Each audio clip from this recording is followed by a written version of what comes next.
All right, everybody, welcome in. This will be episode 2 of the 1796 Sports Podcast. We'll be recapping the huge win over Texas A&M. The final score was 20-13. Tennessee, as Normal Vol fan predicted, Tennessee dominated on the run game. That was impressive to see. In total, the Vols finished with 332 yards of offense compared to A&M's 277.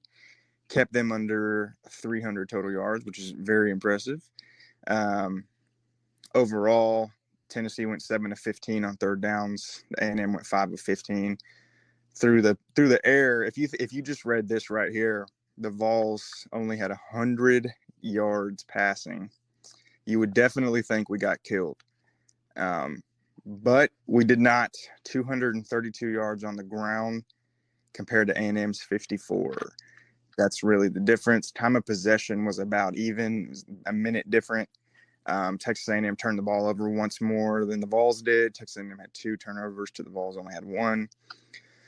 I think, before I turn it over to my 2 co-hosts, I think the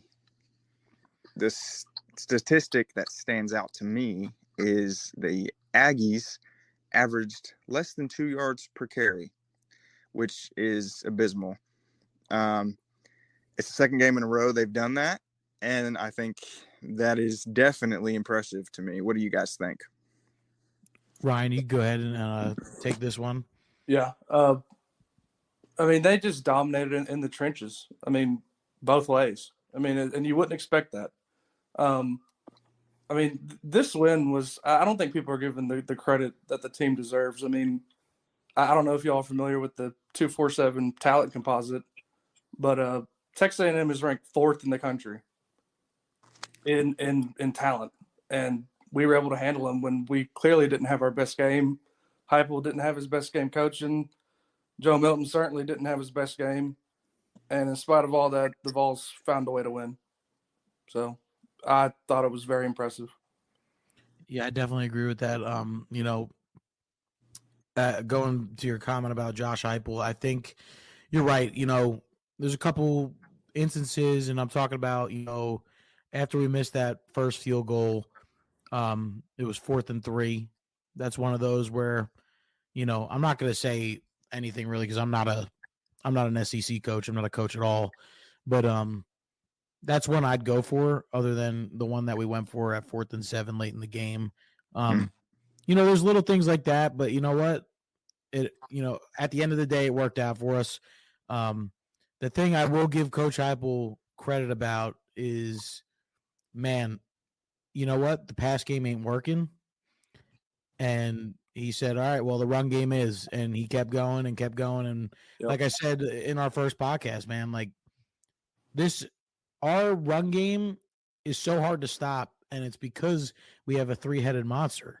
Jalen Wright could not have a day, but, then Dylan Sampson comes around, or Jabari Small has a big game. It's hard to stop when you have 3 guys that can do it.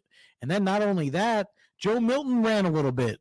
And I think that's a huge difference, especially in a game coming up. So we'll see, but I do want to ask both of you. I want to talk about key players. Who's your key players to this game when it comes to, honestly, both teams, because it was a close battle. Both teams didn't play too well, but there were key players on both teams. So, Bryce, go ahead. Yeah. So for the Vols, I think it would be hard to give it to anybody other than Jalen Wright. He averaged a whopping 7.2 yards per carry on the ground. Who would have thought that would happen other than Normal Vol fan? Who would have thought that was going to happen against the Aggies? Say what you want. They have an elite run defense, and averaging 7.2 yards. He had a long of 23. 19 carries for 136 yards. You're going to win a lot of games if your back can do that. Jabari Small didn't have the best day. Dylan Sampson didn't have the best day, but it didn't matter because Jalen Wright was a beast. And then the Aggies key player, I honestly thought Noah Thomas was great. I'm surprised they only got him the ball 3 times. I think Noah Thomas is one of the best receivers in the SEC. Yeah. Yes. Speaking to the run game, Bryce. I mean, I'm so glad Normal Vol fan was right. I mean, because if he wasn't, this game That would have been a blowout. you probably lose about 3 or 4 scores. I mean, but my key player for the game, I'm going to give it to 2 defensive players. One we talked about in our preview podcast is Kamal Hadden. Every time the ball was thrown to him, he knocked it down or got an interception. Like he locked down corner, the definition of a lockdown corner. And then James Pierce just wreaking havoc. He had 6 or 7 quarterback hurries. Didn't show up on a sack, but he definitely had an effect on Max Johnson in their passing game, especially on those last 2 drives for Texas A&M. Yeah. Oh yeah, I agree with both of you on both those guys. Another one, I don't want to leave him out because I think he had a really good game as well. Is Tyler Barron? Him and Pierce. And I'm gonna say something crazy. I'm not gonna say he's not the best edge we ever had, but James Pierce is the best edge we've had in a long time. That kid he's different. I don't know what it is, but it's every game. He's consistent. He doesn't have that off game. He is always getting to the quarterback some way, somehow. It's going to be interesting when we're going after Milroe this week. So it's going to, we'll see. We got to show up. Our defense got to play well. Hopefully, I think if we have a good, consistent, a better passing game than, yesterday, I think we have a good shot this week. Yeah. Now rolling into that, I want to talk about our offense and defense. We have a lot to work on with the quarterback play. I'm still a believer in Joe. I think he is the best quarterback for us right now, and that's only because of his leadership. I think because I know you guys have been seeing it on Twitter, people talking about Nico this, Nico that, but going into a game, going into Tuscaloosa, it is not the time to take Joe away. It's not. Yeah, that's the key right there. What you just said about Tuscaloosa. I mean, you're not going to throw Nico to the Wolves in Tuscaloosa. I mean, Saban would be licking his chops if we did that. I think, is Joe Milton the best quarterback in the SEC? God, no. But he's a veteran. I still trust him. I don't think he doesn't make too many boneheaded decisions. I mean, we'll get into what he did yesterday. I just think you're going to trust the veteran quarterback going into Tuscaloosa. I mean, the SEC East is still up for grabs. I don't understand. I wouldn't, if we would have lost yesterday, I would think the team would be more willing to maybe pivot to Nico, but you still have everything ahead of you. Like, I definitely wouldn't make that move right now. Yeah, I think, I mean, I hate to say it, but the only reason Milton is still starting is the leadership, and then what taking him out would do to the locker room chemistry. I think that's the only thing the hype was worried about. I don't know what Joe's offering you right now that Nico couldn't, except leadership, and that's how I'm looking at it. Just the ineffectiveness, the inaccuracy, the lack of awareness. I mean, I just don't. Well, I think it's also hard to make a move like that when you're winning. Yeah, I mean, if you're going to Alabama, you obviously don't want to put a true freshman in there, but I just don't see what he's offering that Nico can't. I mean, there's not one throw that I don't think Nico could have made that Joe made yesterday. So it's got to be the leadership and worrying about the team chemistry. That's the only reason the move's hasn't already been made. And we also haven't seen Nico make decisions like that. Yeah. It's a basically what's he doing in practice type thing. We haven't seen him enough to say, oh, he could do these things. It's like, yes, we know he's talented. He's not he's not the number 1 recruit in the nation for no reason, but we haven't really seen it. Mm-hmm. It's always it's the sexy option, right? I mean, we're kind of dealing with this right now with the Titans. It's like everybody wants to see the young gun. That everybody's convinced that the other option is automatically better, and that's just not always the case. I mean, I think Nico will be the guy eventually? Absolutely. But we haven't seen him do it yet. I mean, it's hard to make a move like that when you're winning games and you still have everything to play for. Yeah, I mean, the one thing I would say to that is I feel like we won yesterday in spite of Joe Milton. I mean, it's I was frustrated the whole time. I know I'm kind of being a redneck right now, but it was just sad to see our passing game. I mean, 11 for 22 for 100 yards is just Very sad I I don't think that's going to cut it next week. against their secondary. Yeah, I mean, a secondary that you can throw on. I mean, it was just disappointing to see. And I mean, Joe's making freshman mistakes, throwing a pick in the end zone in the He fourth wasn't quarter. even not even close to open. No, it was double coverage. Safety was sitting there the whole time. He looked off the receiver once. Safety was still sitting there and didn't see him. I mean, you're a sixth-year senior making that mistake when you have to at least get a field goal. I mean, it ended up working out because our defense played lights out, but you know we're not going to Yeah, that all year. totally agree with that. I mean, he makes just weird decisions. But I got to play devil's advocate a little bit. Yeah, the receivers did absolutely nothing to help him out. I mean, anytime who had it on their bingo card that Chaz Nimrod was going to be the leading receiver? Nobody. Well, I know where you're going with this, so I want you to keep going.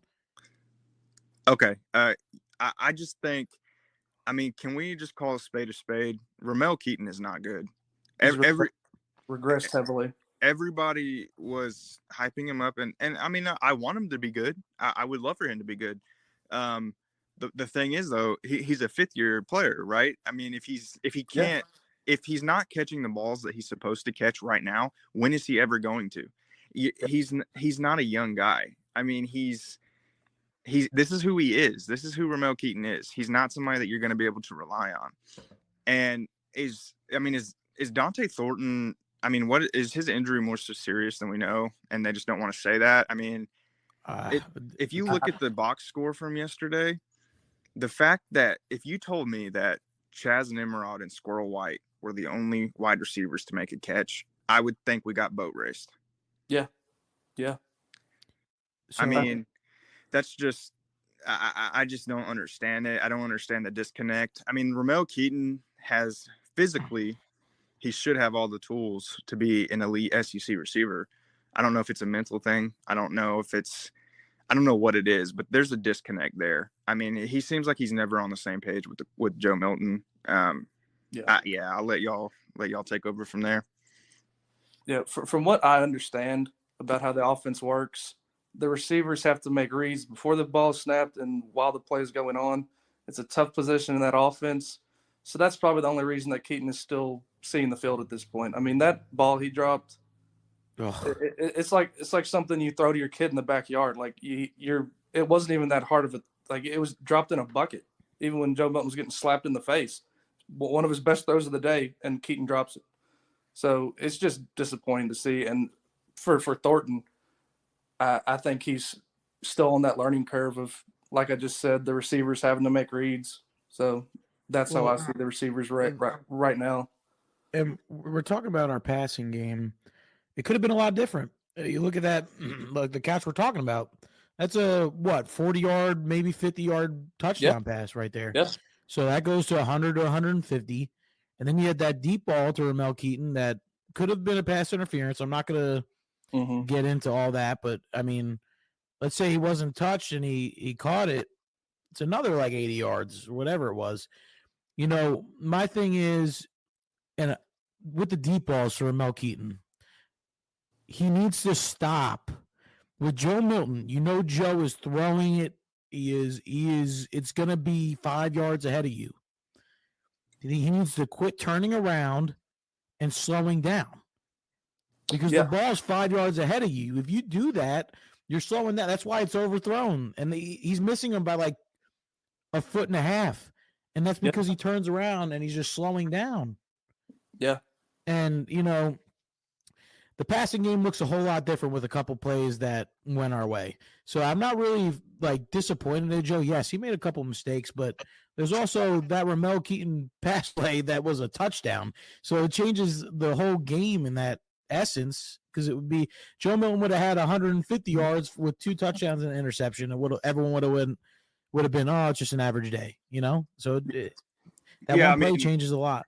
that's definitely a fair assessment. I mean, Joe Milton's numbers look amazing. I mean, they look not amazing, but they definitely look way more serviceable than they did if a couple things go differently. I mean, it's not like there was a couple bad throws, don't get me wrong. He's got a couple every game where it's like, what the hell is he looking at? But I mean, when one of your receivers is made of glass and the other one apparently just can't put it together, I mean, it's hard for me to put all the blame on Milton. And I mean, Nico being in the game is not going to make Ramel Keaton run correct routes and catch the ball.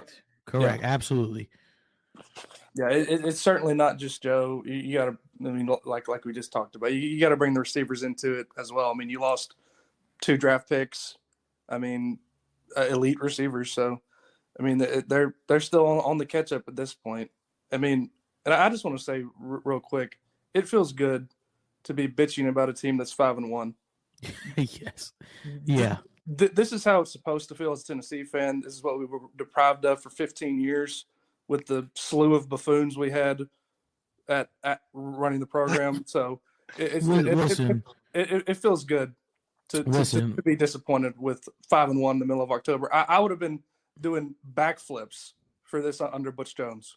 So oh yeah, but listen, that you got. I can't believe that people are bitching about us winning 20-13. The fact that we won a game that was a defensive battle is like, oh my God, did we expect this at the beginning of the year? No. We expected offense to score 45 points and to hold them just under 30, and we win. Yeah, because that's what we were used to last year. But the fact no one's talking about this, the defense is elite. This defense is like, oh my God, the Rodney Gardner has the defensive line, the defensive front is on all cylinders right now, and I'm all for it. Okay, so a lot of people, yes, offense had a bad game, but we still won. The running game was great. Yeah, the passing game wasn't there, but we still won. The defense played. I just can't believe we won a game with less than 20, with 20 points. Yeah, you would have thought Philip Fulmer was on the sidelines coaching with us running for 250 and having a brick house defense. Like it's nice to see. I mean, throughout history, the success of Tennessee football is centered around the defense. So it warms my heart to see the defense win a game for the first time in a very long time. Absolutely. I think it was Astro Smokey actually who pointed this out. Like, this is the exact game script that we lose every time in the last 15 years. Like, this is a game that we never win before this season. And I pointed it out on Twitter from the 1796 account. It's kind of like, it's super impressive to me, the job that Heupel has done, because how do you transform a team into an entirely different style of play in one offseason? Like, look at last year. I mean, last year we were winning games by throwing the ball all over the yard and scoring 45 points. And this year it's literally the exact opposite, and we're still sitting at 5-1. Like, I'm surprised more people aren't talking about that, how impressive that is. We've completely transitioned to a run-first defensive team after being an air-em-out team last year, and the results are the same. Yeah, I think a lot of coaches, and luckily Heupel isn't like this, would live and die with his philosophy and be stubborn. But he's, it's Mike Vrabel. yeah. He's committed to what the strengths of the team are at this point in the season, and that's why we're 5-1 instead of 4-2. I mean, it just speaks to Heupel and how well he's done. And Heupel even said in the press conference that he wasn't that good yesterday. He made some weird decisions, like we've already talked about. But unlike Shane Beamer, who blamed his team because he's a born-on-third buffoon. That's probably my favorite word of all time, by the way, buffoon. But, it's nice to see a coach, after a win, say we could have played better and it's my fault. Well, you remember the first game of the year. So yesterday, Normal Vol fan, I don't know if you remember this or not, but at the very first game when South Carolina got shellacked by North Carolina, and Shane Beamer went on some weird rant about the line judge stuffing his face with hot dogs. That's why they lost. Like, it's just nice to not have a clown running the team. Yeah, like it was happened so often for the last 15 years. Yeah, Yeah, if Butch Jones would have, if say this team, which if this was a Butch Jones team, we wouldn't have even come close to sniffing a win. But imagine it was a Butch Jones team and we just won like this. This would have been one of those games where he cries on the side of the field profusely. Yeah, you're absolutely right. yeah, and talking about Ryan, you just brought it up. I want to talk about the coaching decisions of the game. I mean, there was a couple key points of the game that could have changed the whole essence of the game. So I'm kind of interested on what you guys thought on the certain plays, and I'm sure we all have a couple of them that we want to bring up. But Bryce, I guess we'll start with you. I mean, what certain plays would you think that Heupel did that could have either been better or could have been that he did a good job on? So the number one thing that's very frustrating to me is the short down, the down and distance where it's 3 yards to get a first down, and we stick with halfback draw up the middle. Like there were a couple times, which overall, I mean, it's a little bit blown out of proportion, but overall we were better. We were pretty decent on third down yesterday. But anytime it's 3rd and 3, and everybody this side of the Mississippi knows that we're going to run the ball. Like they have the box, they have 8 people in the box, and we do a halfback draw up the middle anyway. That's very frustrating to me. I mean, I know all about establishing the run. Overall, it's been working for us. That was just kind of frustrating to me. It's like it still makes me think. Like I still can't get over the fact that I just don't think Heupel trusts Milton that much, which bothers me. But other than that, I don't really have anything. It's just there was a couple third downs. I didn't really like the third down play calling. Other than that, I don't have a whole lot negative to say about it. Yeah, I mean, it's easy after the game is over to look back in hindsight and say maybe you should have kicked a field goal here, maybe you should have went for it here, blah blah blah. You could do that till the cows come home. But yeah, I think the short down and distance plays. It seems like our running game is at its best when it's going tempo, and on a lot of those they run the clock down and the defense has a chance to catch their breath. And they go with a vanilla play, like you just said. But, all in all, we did convert, almost half of our third downs. But I'll go in a positive direction for what I thought, was the most important play of the game. 2 of the most important plays, both made by D. Williams. D. Williams downed the punt at the 1. And then after we stopped him on the goal line, returned the punt for a touchdown, like I said might happen. That was obviously the turning point in the game. We got momentum, and we rolled from there. Even we still had a few more mistakes after that, but that was a difference in the game. Yeah, absolutely. Like I just said before, and I apologize for my voice being like this. My voice is my voice is still in Neyland Stadium. But sorry, Heupel is such an incredible coach because you take the pass game away, he figures out what's going to work, and he goes with it. He doesn't stop.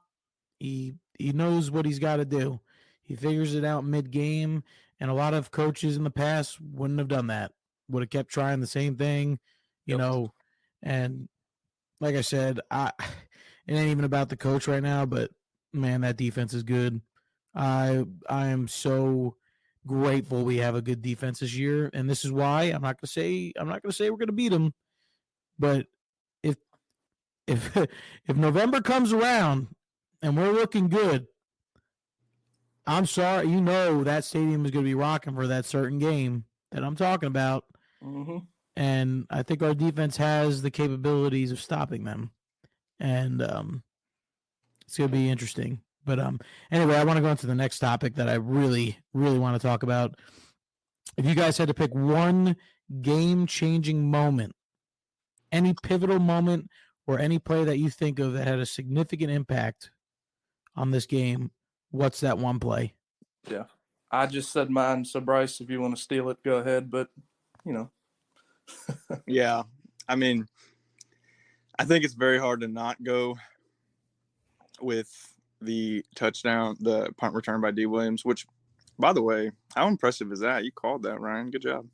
Yeah, I mean, I'm a soothsayer, you know. And then, the honestly though, just for the sake of being different, I think that the interception by Judy Lawley was probably the turning point for me.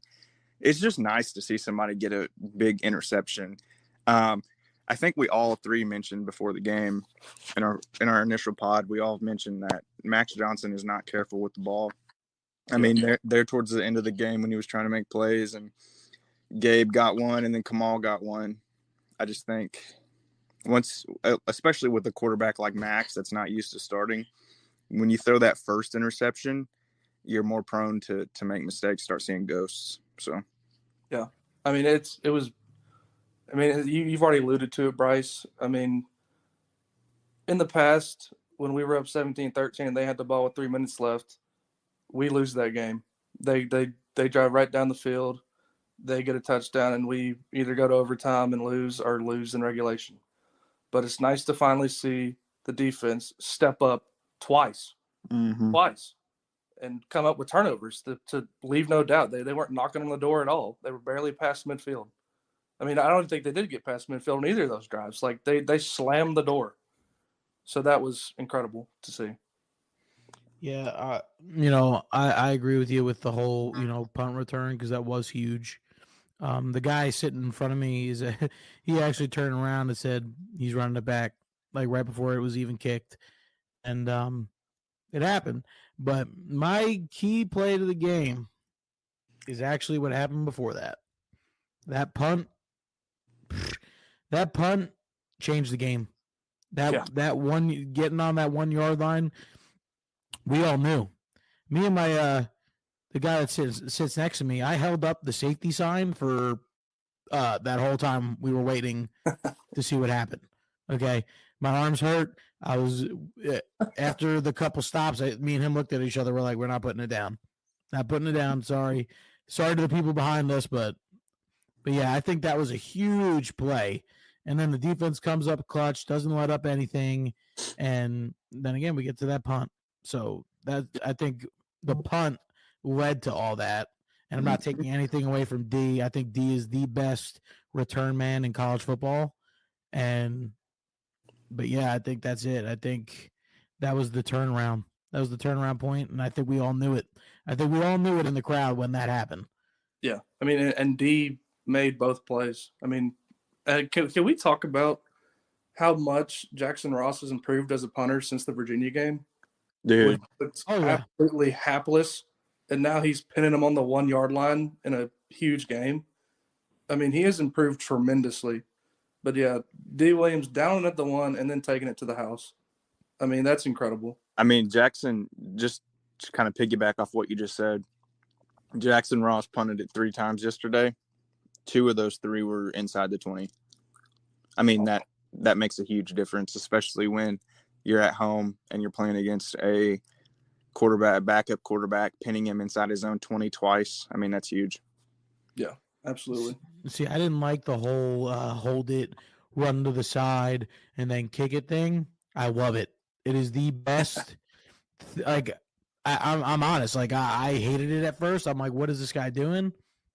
It's honestly a great way to do it. I mean, you hold the ball a little bit extra longer. If you get a good punt, your team's down the field already. So, as long as it's a good punt, it's incredible. And the fact that he could kick with both legs is obviously a plus. So, I mean, yeah, I agree, man. What an improvement. Because, I mean, Virginia game, oh my God. It was like, if this is going to be all year, we might be screwed. Yeah. I mean, he high school punters would have done better than him in the Virginia game. And now he one of the most important plays of the game and in a game we had to have. So thrilled to see that. If y'all don't mind, there's one other thing that bothered me. This is something I think that's going to have to be cleaned up, which I don't know if it can be right now.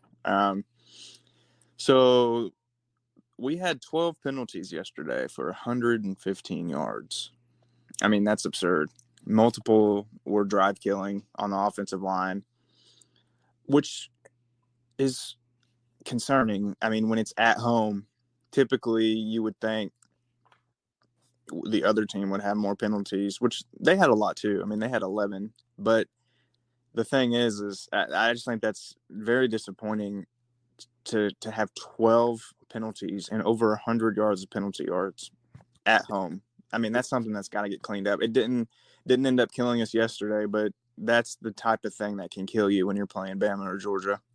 Yeah, I think that's why we've lost our last 3 true road games. I mean, Vanderbilt obviously doesn't count, but I mean, Heupel's teams have been undisciplined since he's been here, so it doesn't surprise me too much. But obviously, it's a detriment, especially when you're on the road, like we will be next week in Tuscaloosa. So, Yeah. I agree with that, Bryce. Now, I mean, for me, hence my name, Normal Vol fan. I want to know. Let's take the stats out of it. We're just talking fan reaction. What are we thinking? I mean, what was the atmosphere in the stadium? I mean, me and Ryan were there, so I guess I'll just ask Ryan this question. What was the vibe where you were sitting? I was in QQ, so I know we were in different spots, but what was the vibe around you? Yeah, I mean, this first half vibes were not very good. I mean, everybody still got loud, but it was a lot of frustration and groaning on when we were giving it back to them on offense. But second half, especially those last 2 possessions, everybody was standing. I mean, me and my dad. I mean, my dad's insane when it comes to Vol games. I thought he was about to stroke out. Yeah. I understand. Trust me. Yeah, I mean, we had a family in front of us. It was a couple and then 2 young children. And me and Dad were cursing up a storm right in their ears. Like we were bringing the fight, and everybody around us was bringing the fight. High fives all around. We were making big plays. I thought the environment was, it's the Neyland Stadium is the best environment that you're going to get anywhere in the country on any given Saturday. Like, if people don't realize that, like Gary Danielson's dumbass. I mean, I don't know. Like, it's just another stadium, Ryan. I mean, yeah. Have you not been to Vanderbilt? I mean, that's a real atmosphere right there. That's right. I mean, that's our second stadium. That's our practice field. Yeah, I mean, that's Neyland West. If you like the ambiance of a funeral home, you would love going to a game at Vanderbilt. Oh yeah, all the cranes and construction stuff around. It's amazing. Yeah. And don't get me started on Faroe Field up there. Yeah. In the daunting Kroger Field, sitting in the parking lot. Watch out. I mean, they were real quiet. Last night, huh? Yeah, they were all gone by middle of third quarter. Oh, well, they got their MAC schedule out of the way, so like now they get to play real teams now, and it's not going too hot. Oh shit, Devin Leary's not Devin Leary anymore. Usually, if you stop Ray Davis, Kentucky, you're done. You're done. Yeah. Sorry. Yeah. They're happy. Anyway, let's get back to Tennessee. Yeah. Yeah. The environment was incredible. Bottom line. Yeah, man. My section. I know I shouldn't have done it, but one of my best friends, he's from Texas. He come visit me, and he's an A&M fan. He's never been to Neyland, and of course, I took him to the game. Even coming from an Aggie fan, he told me, and he goes to Kyle Field all the time, Neyland is way better. And he even said the people were nice. And I'll tell you, there was not one person, no one talked smack. Everyone was polite to him, and I told him that going in, Tennessee people are a different breed. Like, yes, we do. Don't get me wrong. We boo when people get hurt. And we'll talk about this, later in the podcast. But it's more than a game for us. And the fact that they're all still saying that, every Aggie fan I talked to had a good time. Like, obviously their team didn't win, but they said that it was a great time, great atmosphere. And that's what you want, especially, we don't really. I was shocked. I don't know about you, Ryan, but there was a lot of Aggie fans. Yeah, and give credit to them. They were making noise when we were on offense. Like they brought the fight too. I mean, I mean, well, they had their, they had their midnight circle jerk the night before, so they were feeling really good. Yeah, don't get me started on how weird Texas A&M is. I mean, did you guys see the video of like them playing Love Story and their yellow people were like dancing and shit in their milkman outfits? Good grief! I mean, I think the reason A&M fans are so nice is because they're trying to indoctrinate you into their cult, where yes, they, it's like Scientology or like reincarnated. Yeah, they don't want everybody to make fun of their overalls. Yeah, I mean, I don't want to worship Lassie and milk cows all day, so I'm good. So yeah, but I do want to talk about even those penalties we were just talking about, like the first two, that first pass interference. Okay, I mean the first one of the game. I just don't think it was a pass interference. The guy tripped. That's not a pass interference. The fact that he stepped on our guy's shoe and he fell, that does not make it pass interference. And then you got Elijah Herring going off sides. I think it's a pregame, like first play of the game jitter. So, I was super mad at that because I'm like, oh my God, we just gave them 30 yards. Yeah. And like you said, you got to clean it up, especially going into Tuscaloosa. We really had a rough time on the road this year. But I think our teams this year really, I sound like a Kentucky fan. God, our teams really match up this year. We both have okay quarterbacks. Our running back room is way better than theirs. Our offensive line looks pretty decent. I don't think we didn't have any significant injuries, right? Mincy maybe. Yeah, Mincy went out. I don't know, but how Heupel is. We won't know for sure till Saturday when they come out of the tunnel. Yeah. Well, I mean, honestly, Mincy didn't have a good game at all. He was one of the lowest rated players on the PFF grades for the offense. So, I mean, you obviously don't want Mincy to be hurt, but Dane Davis did fine in relief. Well, I know you guys. I know Ryan. I'm pretty sure you said you had the PFF grade, so I kind of really want to talk about that. Like, let's dive into some of the key players on who was the highest. I got the scores pulled up because I don't even remember. Sometimes I forget what's the elite player and good player, all that stuff. Yeah. But anyone that stood out to you, let's talk about them. Yeah. Well, on offense, nobody really had a high grade, just considering how out of sync we were for most of the game. But Cooper Mays graded out at the highest at 76.7, which puts him in the starter range. And the lowest, like I just said, was Gerald Mincy at 43.9, which puts him at it puts him at replaceable. And I'm sure the one everybody wants to hear. Joe Milton graded out at 62.7, which puts him at backup range. So, I mean, to me, Joe Milton is the best. He has the biggest arm of any game manager type quarterback in the history of football, which is what he's been to this point in the year. But moving on to the defense, James Pierce Jr., highest on defense at 92.2, which puts him in the range of elite. And second would be Kamal Hadden, puts him in the all conference range at 84.5. Lowest on defense, Dominic Bailey, even though I thought he did fine. PFF you got to take with a grain of salt. I mean, right. The grades kind of, the eye test and PFF sometimes don't match up, but Dominic Bailey, the lowest at 60.5. So that's of the highest and lows for the offense and defense there.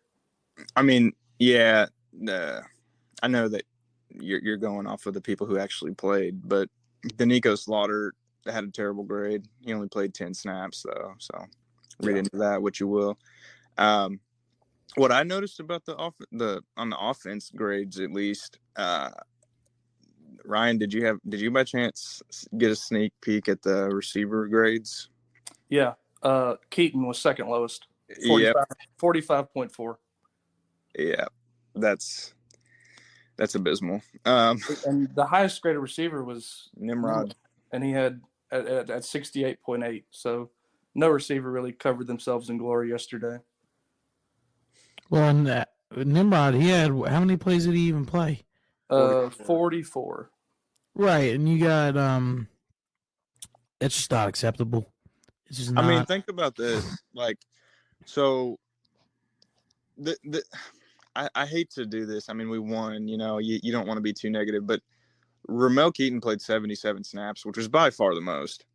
And that he played every snap. Then he played every snap and did not show up in the box score. So, I mean, that's unacceptable. Yeah, and I'm sure Ramel knows that more than anybody. Yeah, I mean, I'm not. I truly think I would hope that he could bounce back next week. But it's just disappointing. Anytime somebody's on the field that much, you'd expect them to have some kind of impact. Yeah, I mean, if the coaching staff trusts you to put you out there for every play, and you don't show up in the box score, you know that you're going to have to bust it in practice to play every play again. So yeah, and going back to Dante Thornton, man, I agree with Bryce. I don't like. I don't want to call him a bust, but I know he's coming off an injury. But like this, I feel like there's a reason Oregon let him go. Yeah, and I said that last week in the yes, you did. Yep, yes, you did. I mean, like normally when a team doesn't want you to transfer, they fight it like hell and they don't even get eligible until a week before the season. That's what happens with that happened with Brew. That happened with Tez Walker. Look what he had to go through. Yeah, that happened with Cade Mays when he left Georgia. That happened with Aubrey Solomon. I mean, same thing with Jalen Wright, right? I think Jalen was a recruit. Well, no, one of our running backs though, I thought was talking about leaving. Oh yeah. I think he came back for the NIL opportunities. Shout out Vol Club. Yeah. And look at him now. Yeah, he's one of the best running backs in the SEC, if not the country. So I think he is the best. I don't care. Ray Davis has to run the ball for them to do anything. So it just kind of says all you need to know that Dante Thornton could only see the field for 18 snaps. I mean, he's getting less than half of the snaps that Caleb Webb and Nimrod are getting. I mean, that tells you all you need to know, in my opinion. Yeah, I mean, and like I said earlier, from what I understand about the offense, the receivers have to get on a learning curve quick if they want to see the field. So I'll cut them some slack for now, coming off an injury and still learning offense here. We're only 6 games in, but I mean, to this point, it's been very underwhelming from Dante Thornton Jr. Yeah, and that's my next topic I really wanted to talk about was player development. Like looking at the progress some players have made through the season and how it showed during this game. I mean, Dante Thornton, I don't think he played more than a couple snaps, maybe 10. 18 snaps out of 7. Yeah. And it's great. It's crazy that I didn't know that he was even in. And I think they threw a pass to him and he couldn't catch it. Yeah, I think Joe was looking for him on that play where Castles caught it off the tip, and I think Joe was looking for him when he threw the pick in the end zone. Yeah, and like I said, I mean, we could be wrong. It could be maybe his injury has been lingering for a while, and he could have not said anything, and it got worse, and who knows? But speaking of that, I mean that injury to Walter Nolan. I told my dad, like, how do you as a trainer try to stand him up and walk him off the field, and then you end up having to bring out the cart? That was befuddling to me. I don't know. I mean, that was crazy. I thought the trainers did a horrible job on that one. Not only that, that's like the one guy, I don't want any college athlete to be hurt, but he, I was kind of hoping he would come transfer to us next year because of how good he is. I mean, that's And a possibility with how A&M's going. well, yeah, that's another. I mean, it's definitely not out of the picture, especially with the way Rodney Gardner is making this defense look right now. Yeah, I So mean, from what I understand, the only reason that Walter Nolan came and played his last year of high school in Knoxville at Powell was because of Rodney Gardner. I mean, he obviously has a lot of respect for Rodney, so I don't think it's totally out of the realm of possibility. yeah, so you guys have anything you want to talk about? I got multiple things we could bring up, but I think you have anything you want to say or anything? Um, the just the master class game plan that Tim Banks came into this game with. I mean, when you can get home with 4 or 5 rushers and have 6 back there to protect, cover the passes, and you can live with that all game and only allow 13 points. I mean, that just speaks to understanding your team, understanding what they need to do to be successful. And I think Tim Banks is, he's been the best coach on staff this season. I mean, he is outstanding so far. That's really what I like. Tim Banks covered himself in glory yesterday. I agree. Like I said, the defense has been playing really well. Rodney Gardner, another one. I mean, he's got them playing at a elite level at right now, and it's just crazy to me, man. I can't get over how good our defense is. It makes me speechless sometimes. Yeah, I mean, just the improvement from last year to this year is outstanding. Bryce, Exactly. you got anything? Yeah, I just wanted to kind of echo what you were saying. I think it's been talked about a lot by us.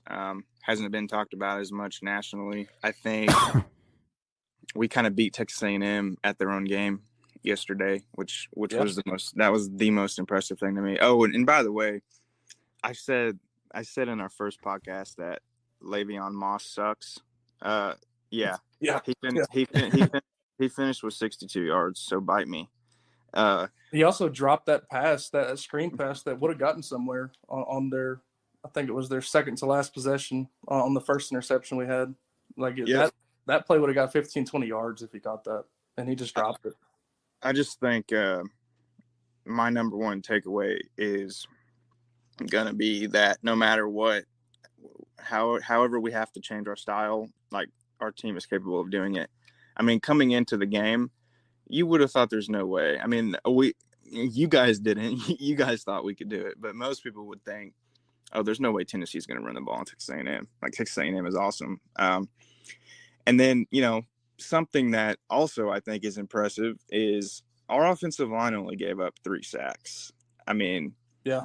I think, one of those is because Joe held it for too long. Exactly what I was going to say. And the thing about that, though, is like Texas A&M is one of the most prolific pass rushing teams in the league. Yeah. And, I know Mincy didn't play great even when he was in, but being short a starter and still only allowing 3 sacks over the entire game, I just think it just kind of goes to show you how much Mays means to the team. I mean, I think it's easy to do revisionist history and be like, oh, well, if he was playing against Florida. No, I really do think if he was playing against Florida, it's an entirely different game. I agree. I mean, that's probably the most talented front Tennessee's going to see this year. You can say whatever you want about Alabama or Georgia, but based on what we've seen so far from those teams in this season, A&M definitely has the best front. Oh, I mean, I don't think it's even close. I mean, I think Georgia's front is definitely not at Georgia standard. I mean, all their impressive front 7 guys are in the NFL now. I don't think – I mean, does Georgia have a Nolan Smith or a Jordan Davis right now? I don't think they do. No. I mean, it's the best front the Tennessee might see this whole year. And to me, it just proved that the offensive line can do their job against anyone in the country. So It's guaranteed, and I think everything changed with Cooper Mays. He's played good, and having him is a big difference. So, but my most excited point of the game I want to talk about is the officiating. Okay. Boy, was there some controversial calls, and I'm not just for us. You know, they did miss a face mask at the end of the game. yeah, I thought Gary Danielson was going to have his diaper changed. Oh yeah, he wanted to scream. He was on the phone trying to get that. Yeah, he was calling the Birmingham. reviewed. Yeah, but go ahead. I was saying, I'm just asking you guys what don't get me wrong. I mean, some of them were on us, but I think there was there was at least 3 pass interference calls that were not pass interference. And even all that, there, like the couple Aggie fans that were around were saying the same thing. So, yeah, I don't know. They held down Keaton's arm on the first one they missed. They held down Nimrod's arm in the second half. Like they were tugging and grabbing, and they definitely missed a few. And this has been a talking point for years now in the SEC. Like there's no accountability, and there's been horrific calls in huge games. Mm-hmm. Like the referee should have to have a press conference after the game, but it's all, closed into their little circle and they get a game grade, but we never get to see that. We don't get to fully understand how terrible they were. Just all we get to see is what happened in the game. But it's because at the end of the day, I mean, they don't really care all that much because they go back to, their insurance jobs. Yeah. And it's not that big of a deal. I mean, I think you guys, we're not trying to complain. I mean, we only had one more penalty than A&M did. I think, if I'm being honest, I think A&M had a couple bullshit calls against them as well. I just thought, in general, I thought it was a very poorly officiated game. Yeah, I mean, and to be fair, both teams are pretty sloppy. Yeah, and neither team is known for their discipline. So no, but the referees certainly. You always hate to talk about the referees. I mean, and blame, especially if we had lost the game. I wouldn't be sitting here blaming the referees. That's just not my style. But I mean, it just has to be better, especially going down the stretch in these important games. Like next week, it would not surprise me for Alabama to get every single call. Oh, we'll get Dick next week for sure. Let's hope not. The thing is, though, so if y'all are okay with it, I just was going through Twitter and I just saw a stat. So Texas A&M beat writer Carter Carroll's tweeted this out. So this is insane to me, and this kind of highlights what we were talking about earlier. Max Johnson was pressured on 25 of 39 dropbacks. He was pressured on 64.1% of his dropbacks. And the crazy thing about that, PFF has been tracking that stat since 2014, and they have never had a pressure rate that high since PFF started tracking. In any game? Or just Texas in an A&M game. Okay. A&M has never allowed such a high pressure rate on dropbacks. And overall, Max Johnson was hit 11 times. Yeah. I mean, I think we only ended up with 2 sacks, but just the havoc we wreaked on him. He was, I mean, early in the game, we knocked him flat on his back, and he was, clutching his wrist. Like, that might have had an effect on the game, too. I mean, it wasn't anything. But Max Johnson, like, the way, like, if he was a Tennessee's quarterback, he would be so annoying to me. Like, half of the time, he plays like he has severe brain damage. Like, I've never seen a quarterback throw it as he's falling to the ground more than Johnson does. Yeah, there were several times that, like, he just threw it up for grabs, and he got lucky on a lot of them. Like, we could have had 3 or 4 picks yesterday. He hit a nice pass on a 3rd and long with him falling down. Yeah. Yeah, it works occasionally. It's just funny. And there was one play where he was like damn near vertical to the ground, like horizontal. Horizontal. I mean, he was horizontal to the ground and threw it, and ended up being intentional grounding. Like he's loose with the ball. You know what it reminds me of is like back when you're in, middle school recess and you're playing like tackle football, no pads, and the quarterback does that when he's about to get, sacked, just throws it backwards and shit. So it's like that it's just, it doesn't look like a SEC quarterback, in my opinion. Yeah. Even with, I mean, Mac Johnson's, he's by no means like inexperienced. I mean, he started a bunch of games for LSU 2 years ago. Like, it's just something. He's just loose with the ball at this point. Like, he's not a freshman anymore.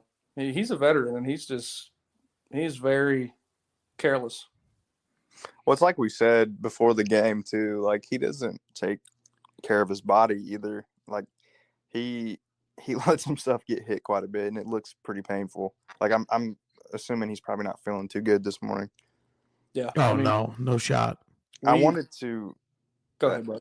I'm sorry. I wanted to point out another thing that I think is just super impressive. I have to do this every week. I have to point out. I gotta give a shout out to Kamal Hadden every single week now, because he catches more shit than Pampers, and he doesn't deserve it.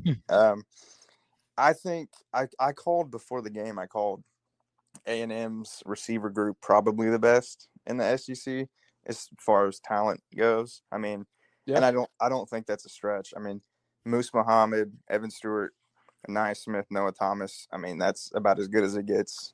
And we held Moose Muhammad to 2 catches for 11 yards. Anaya Smith had 1 catch for 20 yards. Noah Thomas, he had a couple big catches, but 3 catches. Evan Stewart, 4 for 48. I mean, that is incredible to me that it's not just Hadden. I mean, Hadden can't cover 4 people, but whoever Hadden's on is basically a non-factor all season. Yeah, I mean, every time the ball was thrown towards Hadden, he knocked it down. Like, and it speaks, like, you just went over it, Bryce. Like, the pressure we got certainly helped the secondary. I mean, you can't throw the ball accurately no matter how good the receiver is if you're, getting knocked to the ground. I mean, it was a complete team effort on defense. Yeah, I mean, no wonder, Hadden didn't have the best season last year. And it's like, well, of course, when the quarterback has 8 seconds to throw the ball, I mean, eventually you're going to get open. And I think that's, I'm not oblivious. I know that Hadden's improved performance obviously has a lot to do with the improved pass rush. Yeah, absolutely. All right. Well, let's talk about the conference standings. I mean, I don't know if you guys have seen the AP poll that came out, but Tennessee's at number 17, and I'm kind of I don't know if the right word's shocked, but again, like, I don't know what to think with the AP. I don't really care about it, but it's kind of funny to me. I don't know about you guys, but they got Mizzou at 20, Ole Miss is at 13, Alabama's at 11. So Notre Dame's at 15 now after beating USC. USC's at 18. So we're actually in front of them now, which is kind of funny.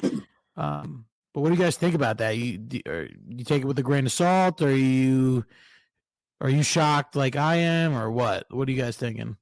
Yeah, I really never worry too much about AP rankings, because it really, I mean, it doesn't matter anymore.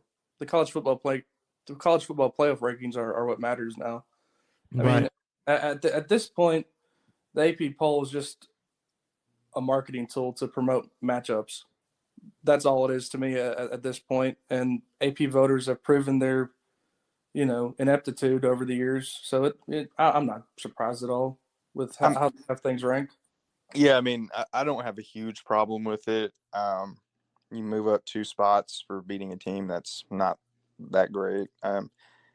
A&M is not going to be ranked anymore this season, so it's not really that hard for me to understand. I do think it's funny that USC went from being a playoff contender supposedly, even though they played Eastern Utah School for the Deaf, But now that they played a real team, they're below us. So I think that's kind of funny. But no, overall, I don't put too much stock into the AP poll. I don't think you can be too mad about where we're at. I think we got to earn it. We got to beat Bama.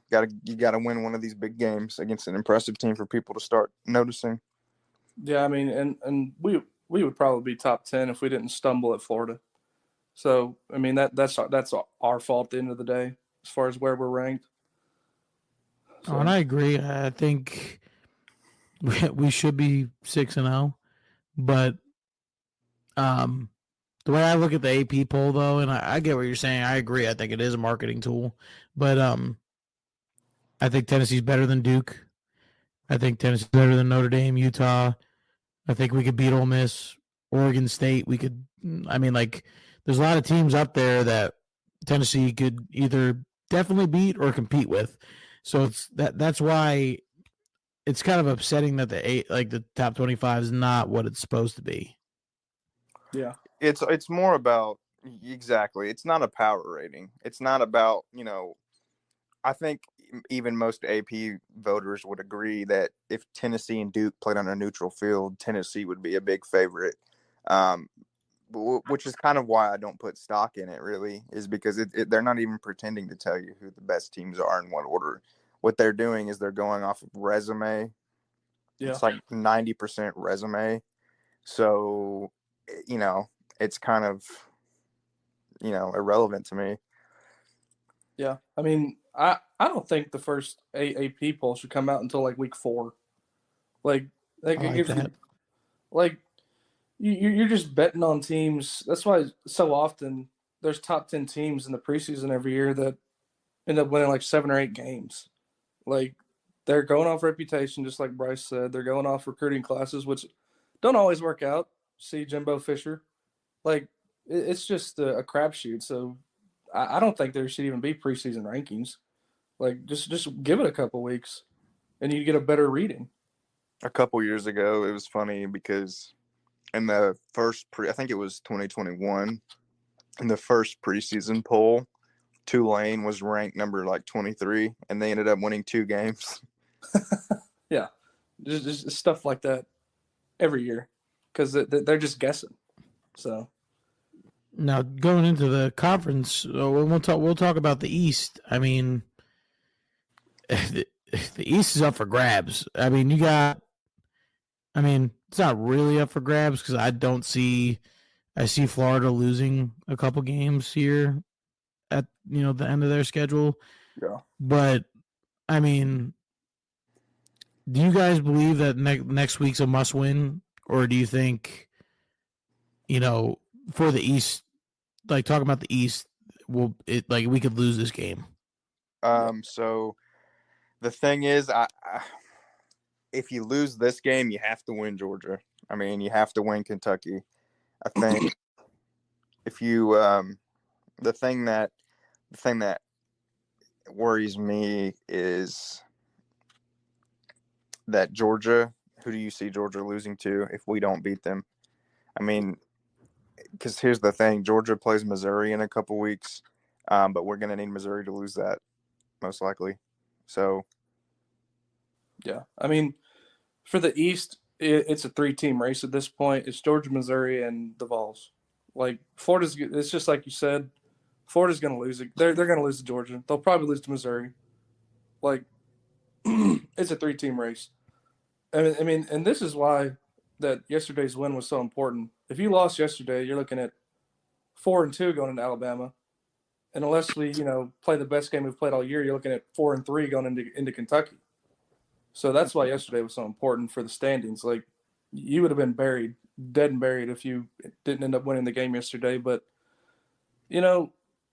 Georgia's schedule is a joke. It's been a joke for 2-3 years because they have Georgia Tech as a permanent rival, and they're mired in, the depths of college football purgatory. Like, they're not going anywhere anytime soon. So Georgia is not going to lose the game unless it's to us. So if we want to stay alive in the East race, we're going to have to win next weekend. Now, they probably play Missouri in Athens, don't they? They do. Yep. Yeah, so okay, I don't see them losing that game. They do have Ole Miss on the schedule, which could be interesting. Do they? I think they do. I'll look it up real quick. But I agree. I think They do and have Ole Miss, but it's in Athens though. yeah, but that's a game that could surprise a lot of people. It's also fortuitous for Tennessee. It's the week before the matchup in Knoxville, so we'll we're getting we talked about the game yesterday. Let's talk about Tennessee's remaining schedule. I mean, by far not. I wouldn't say super difficult, but it's not easy. Nope. Yeah. And it starts with this week. Obviously, you're on. It's going to be on CBS again, in Tuscaloosa. Definitely, I am not. I mean, the fact that Arkansas almost comes back and wins that game. I'm not. Alabama is not Alabama this year. No. And I'm not saying they're not good, but they're not the typical Alabama that we're used to seeing. And it's a winnable game. And we'll have a podcast all about this game in the next couple of days. But then you go to Kentucky, Kroger Field. After their performance last night, I'm not worried about them at all. Nope. No. I don't think they could stop our run game, and our defense. I think I won't say will shut down Ray Davis, but Ray Davis ain't having 300 yards. I'll say we'll shut down Ray Davis. That's fine. I will too. I'll do it. I mean, Ray Davis was on Vanderbilt for the past 2 years. Like, what did Vanderbilt do to us? Like, I mean, he's obviously going to be running behind 0 points, a better line, but our run defense is almost as good as our running offense. Like, I'm not worried about Ray Davis or Kentucky or Devin Leary or Mark Stoops or anything to do with that, or Barian Brown, horse-obsessed state. I'm good. Okay, and then we got UConn at home. I'm not worried.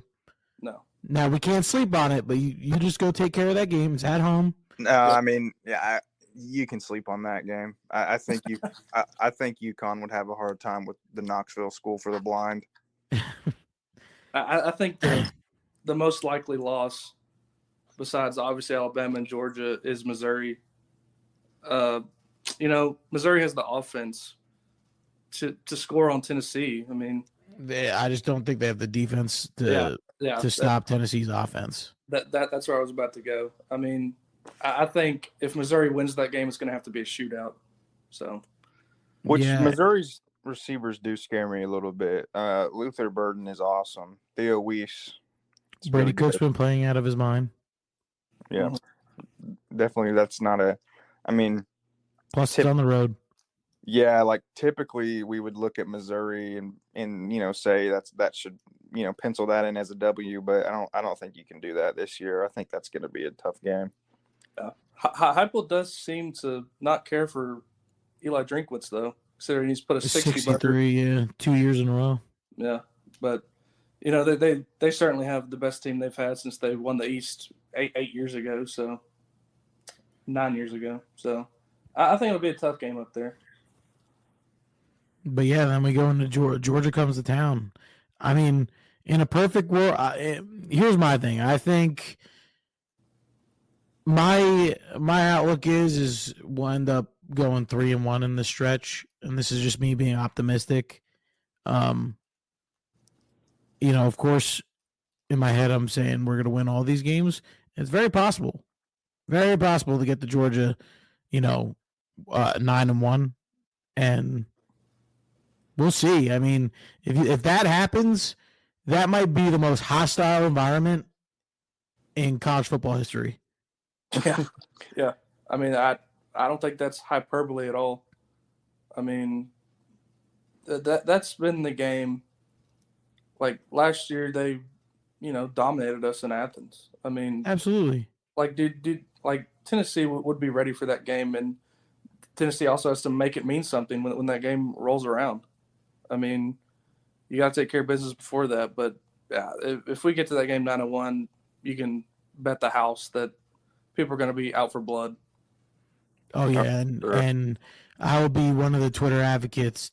It don't matter. It's going to be the Sunday after the Missouri game. I will be talking about Neyland loud from Sunday to Saturday morning. As you should. And you got to be. But let's get there first. We got a big game this week.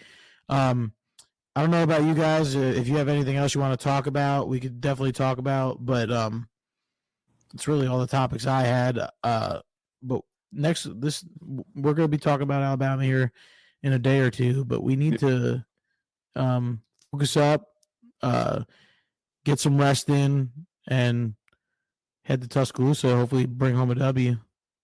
Yeah, absolutely. Yeah, I think everybody's gonna get up for that game. You just can't shoot yourself in the foot. If they outplay us, that's one thing. But I would really, really be discouraged if we go up there and commit a copious amount of penalties and turn the ball over. Just don't shoot yourself in the foot. Yeah, I agree. I mean, Tennessee's not as good as they were last year, but neither is Alabama. Like, it is a Definitely game, not. It is a game that you can win. There's no reason that we shouldn't be in that game in the fourth quarter with a chance to win it. So there's anything can happen. Absolutely. They don't have Bryce Young. I mean, no. Bryce. If they didn't have Bryce Young last year, the game would have been a 3-touchdown game. So, but we'll see, man. I'm really excited. We'll chat more offline once we stop the recording. But I do want to be. I want to say, anyone taking the time to listen to this, we appreciate you. We love talking Vol sports, and I think we're going to start doing, listener questions here for the next one. So, absolutely, good. We'd love to get the community involved. So we'll be checking out updates, and I know we're going to talk about this. We're going to try to make the podcast. Obviously, it'll be available on the website, the 1796sports.com, but we're going to make it available anywhere you can get your podcasts. So stay tuned for that. Absolutely, guys. All right. Well, again, appreciate you guys. Appreciate you guys listening. Sorry again, with my voice is in Neyland, and it's going to stay in Neyland until next time I get there. So, yeah, we appreciate you listening, and go Vols, baby. Go Vols. Go Vols.